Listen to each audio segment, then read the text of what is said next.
All right, guys, so welcome back. This is going to start part two. I'm going to have Dayton come on in here a little bit so he can get you down in there and see, maybe, I don't know, the lighting's pretty terrible, but we went ahead and got the timing cover off.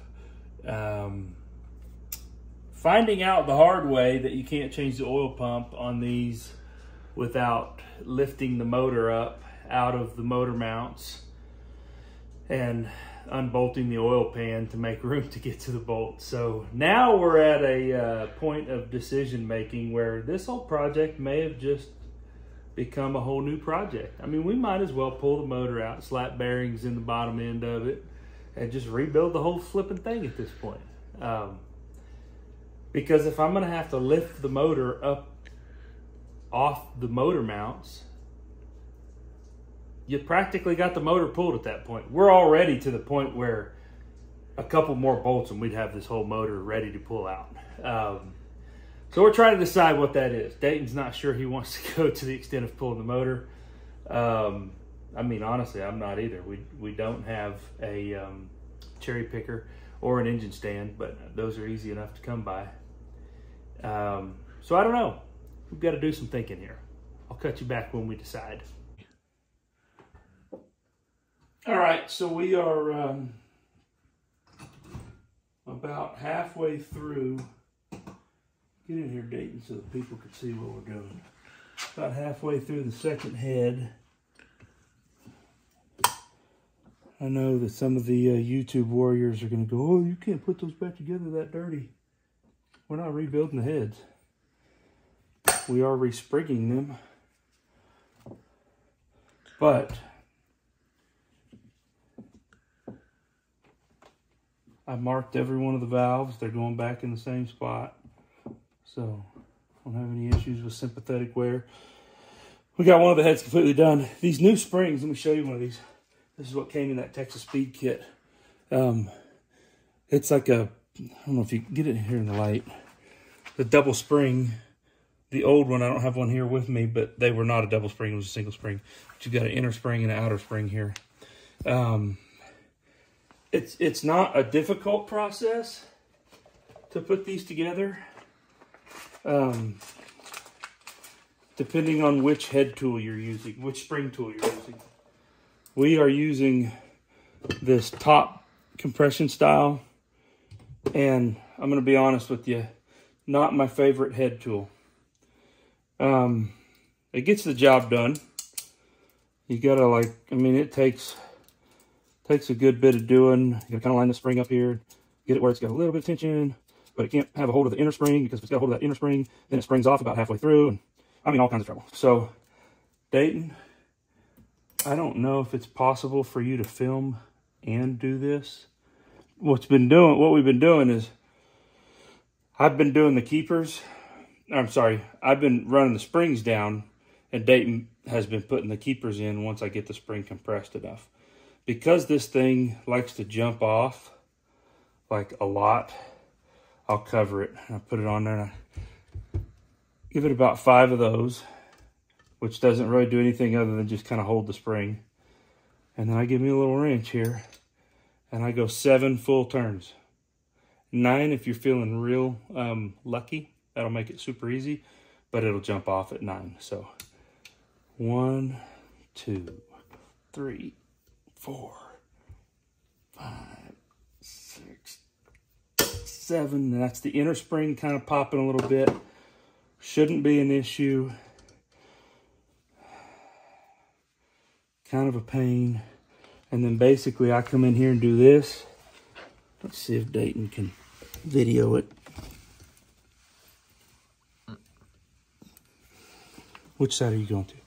I was going back. Okay. There, I'll go front first. Okay.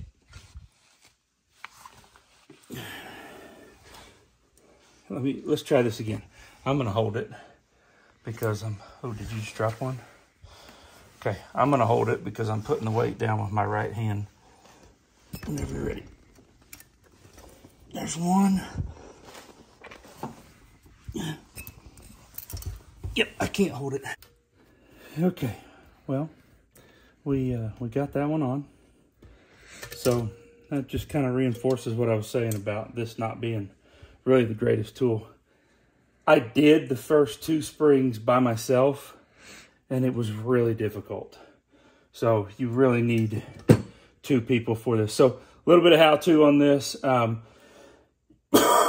certainly not a head guy, but I'm using a piece of really smashed now electrical tape on the underside of the valve just to give me something soft, but it's holding that head up holding that valve up in the seat there. So, and then basically just take my parts here,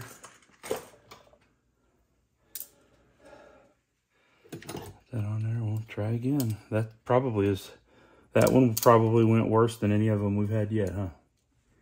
Yeah. So we'll try again, see if we can do this again. I usually give her about 5 hand turns.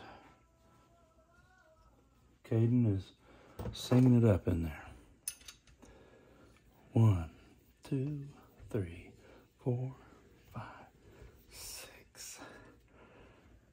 Oh, it feels raunchy. Why does it feel like this thing's bottomed out or something now? I didn't even get 7 turns. It's almost like threads are golded after that last one. Yeah, that's what it is. It's like it galded the threads or something. Okay. Yeah, we got pretty good compression here. So, see if we can do this again. There's your keepers. You think you can do it and hold the phone this time? Maybe? I'm gonna give it a whirl. Well, we're gonna find out, aren't we?